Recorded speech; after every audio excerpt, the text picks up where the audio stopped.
Ezipilweni zimanje ithi phofu ufike kwenyana impilo ndingathethe nabanye abantu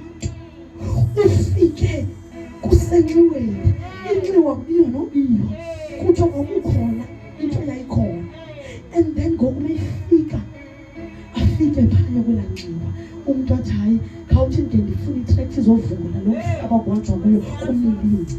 Once ifika i-tractor ifika ivumbula ifike kuvelisa umhlaba omuhle. Bajonga bonke bathi hayibo kuthanda ngokuphaya kwathenzi kwasuka komnyama kanti bekukade madoda kungabonakala abantu bevula behamba kungekho nto khona.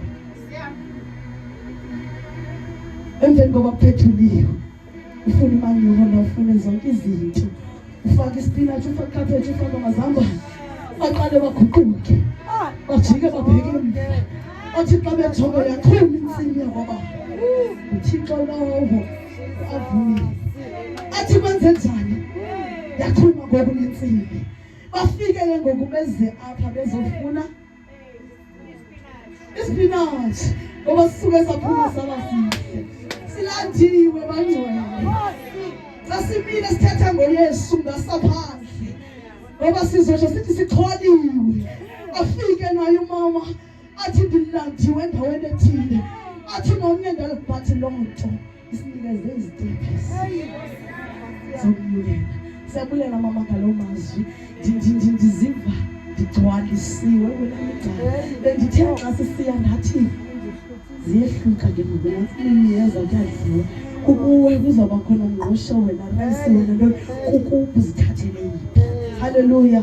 Ndabulela kakhulu mama anguThixo angaqhubeleka athulule ngakumbi uqhubeke uthethe inhliziyo kaThixo ngoba banintsi abasakulindileyo abanye bangcwele endleleni babhekiselayo ngenxa yobunzima. Ayikho into ebuhlungu njengokulimala phakathi kwendlela. Ayikho bangcwele into enzima njengalo. Emveni koba ndimluzile umntana yathatha ixesha ndithi nawe ngakonsini but lana ayindenzanga ukuthi ndithi Thixo ke ndisathi uThixo khona yaye ndisathi uThixo usalungile. Hey hayi kozange ndibe nayo i-depression ndambona uba yena Thixo nayo ngamaxesha onke yaye umntu amshiyi. Haleluya bana zikhona imbokotho ezini. Haleluya bazizini zikhona imbokotho ezini. Akezenze nje no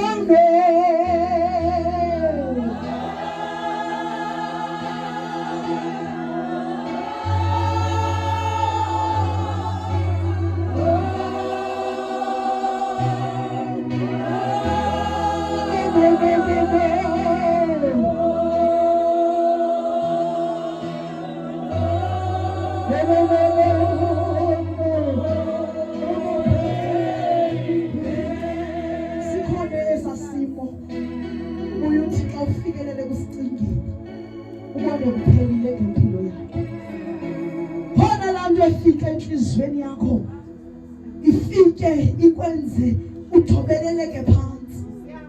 Kodwa namhlanje uThixo ukuzisela impendulo. Yaye uThixo izothi akuphelanga kuzoqala. Abantwana bethu bangcwele bayasihlupha. Emithathweni phakathi sinezinto ezingazivisi kamnandi. Kodwa namhlanje sizothi kuyahambeka. Oyini magorhakazi. Yini uThixo makasincede. Makasincede. Haleluya. Bangcwele siya emqumbelweni. Haleluya. Haleluya. Siya kwela xesha lemibuzo. Haleluya. Haleluya. Siya kwela xesha lokuthi kuzophendukela mhlawumbe nalombuzo nawo. Haleluya. Haleluya. Siyapho ngoku uzayifumana impendulo yento ozibuza yona. Mhlawumbe uneminyaka unenyanga ongayifumana ungayiqondi kakuhle. Haleluya. Uzawucela siphakamise uMrs. Nyakambe. Jesu wathi siyohlangana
Chapter 23, verse 27. Hallelujah.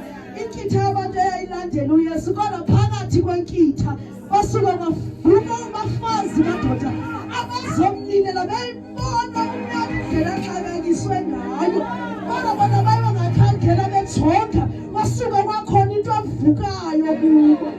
Sifuna omama benhliziyo kaThixo, omama bazoba senhliziyweni kaThixo, omama bazothi besezantsi emhlabeni kodwa barepresente ubukhona bukaThixo.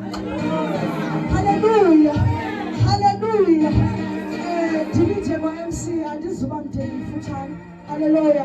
Njengoba ndimfitshane ndimngaka nje andisoze ndalidla ixesha tu. Yonke into yami izawuba mfutshane nje ngam. Haleluya, haleluya, haleluya, haleluya. Siyabe guest speaker bajoyine. Haleluya. Guest speaker Mrs. Monakali. Haleluya. Sizocela ukumphakamisa eze ngaphambili. Senzelwa senzelika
Come